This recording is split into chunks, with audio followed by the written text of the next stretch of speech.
Israeli বাহিনীর হাতে এবার অপহৃত হলেন ফিলিস্তিনি নার্স তাসনিম আল হামস। এর মাত্র 2 মাস আগে একইভাবে অপহৃত হন তার বাবা গাজার খ্যাতনামা চিকিৎসক মারওয়ান আল হামস। এই অপহরণ ইসরায়েলি বাহিনীর মানবতা লঙ্ঘনের ধারাবাহিক অভিযোগের বাস্তব উদাহরণ হয়ে দাঁড়িয়েছে। তাসনিম কাজ করছিলেন খান ইউনিসের আল মাওয়াসি এলাকায়, যেটিকে ইসরায়েল নিরাপদ অঞ্চল হিসেবে ঘোষণা করেছিল। সেখানে রেড ক্রস ফিল্ড হাসপাতালের সামনে একটি অ্যাম্বুলেন্সে থাকা অবস্থায় তাকে আটক করে ইসরায়েলি বাহিনী। এ সময় অ্যাম্বুলেন্সের চালক গুলিবিদ্ধ হন। তাসনিমের বাবা ডাক্তার মারওয়ান ছিলেন গাজা স্বাস্থ্য মন্ত্রণালয়ের মুখপাত্র ও আবু ইউসুফ আল নাজ্জার হাসপাতালের পরিচালক। তিনি যুদ্ধক্ষেত্রে ফিল্ড হাসপাতাল পরিচালনায় গুরুত্বপূর্ণ ভূমিকা রাখছিলেন, যা সম্ভবত তাকে লক্ষ্যবস্তু বানায়। 21 জুলাই রাফার পথে রেড ক্রস কেন্দ্র পরিদর্শনে যাওয়ার সময় ডাক্তার মারওয়ানের গাড়িতে গুলি চালায় ছদ্মবেশী ইসরায়েলি সেনারা। ঘটনাস্থলে এক সাংবাদিক নিহত হন, যিনি তখন তার সাক্ষাৎকার নিচ্ছিলেন। পরে মারওয়ানকে গুলিবিদ্ধ অবস্থায় তুলে নিয়ে যাওয়া হয়।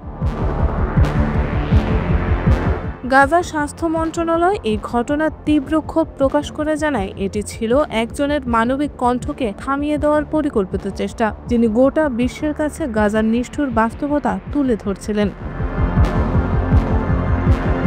বিভিন্ন আন্তর্জাতিক মানবাধিকার ও চিকিৎসা সংগঠন এই অপহরণকে মানবতার চরম লঙ্ঘন হিসেবে অভিহিত করে এর তীব্র নিন্দা জানিয়েছে। গাজার আল দামির সংগঠনের তথ্য অনুযায়ী তাকে আশকেলন কারাগারে রাখা হয়েছে এবং তিনি আইনি সহায়তা থেকে বঞ্চিত।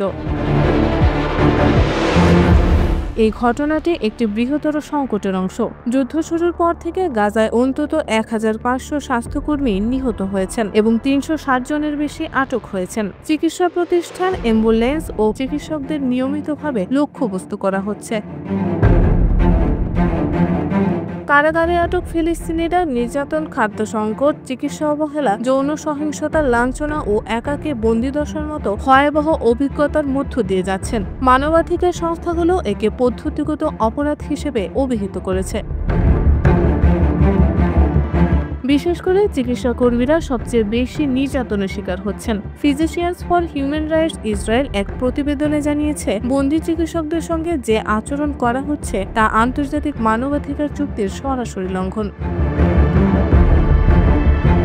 ইসরায়েল গাজার প্রধান সড়ক বন্ধ করে দিয়েছে এবং বাসিন্দাদের অন্য জায়গায় চলে যেতে বলেছে। হামলায় হাসপাতালে ব্যাপক ক্ষতি হয়েছে। আহত ও নিহতদের সংখ্যা ক্রমেই বাড়ছে। এতে গাজার স্বাস্থ্য ব্যবস্থা মারাত্মকভাবে দুর্বল হয়ে পড়ছে এবং মানুষের দুর্ভোগ বেড়ে চলেছে। চিকিৎসা আর মানবতার প্রতি এমন আচরণ গোটা বিশ্বকে গভীরভাবে নাড়া দিচ্ছে। ডাক্তার মারওয়ান ও তার মেয়ের অপহরণ দেখিয়ে দিচ্ছে, গাজায় শুধু জীবন নয়, চিকিৎসা ব্যবস্থাও ইসরায়েলিদের নিশানায়। এটা শুধু গাজার নয়, গোটা বিশ্বের জন্য একটি উদ্বেগজনক বার্তা।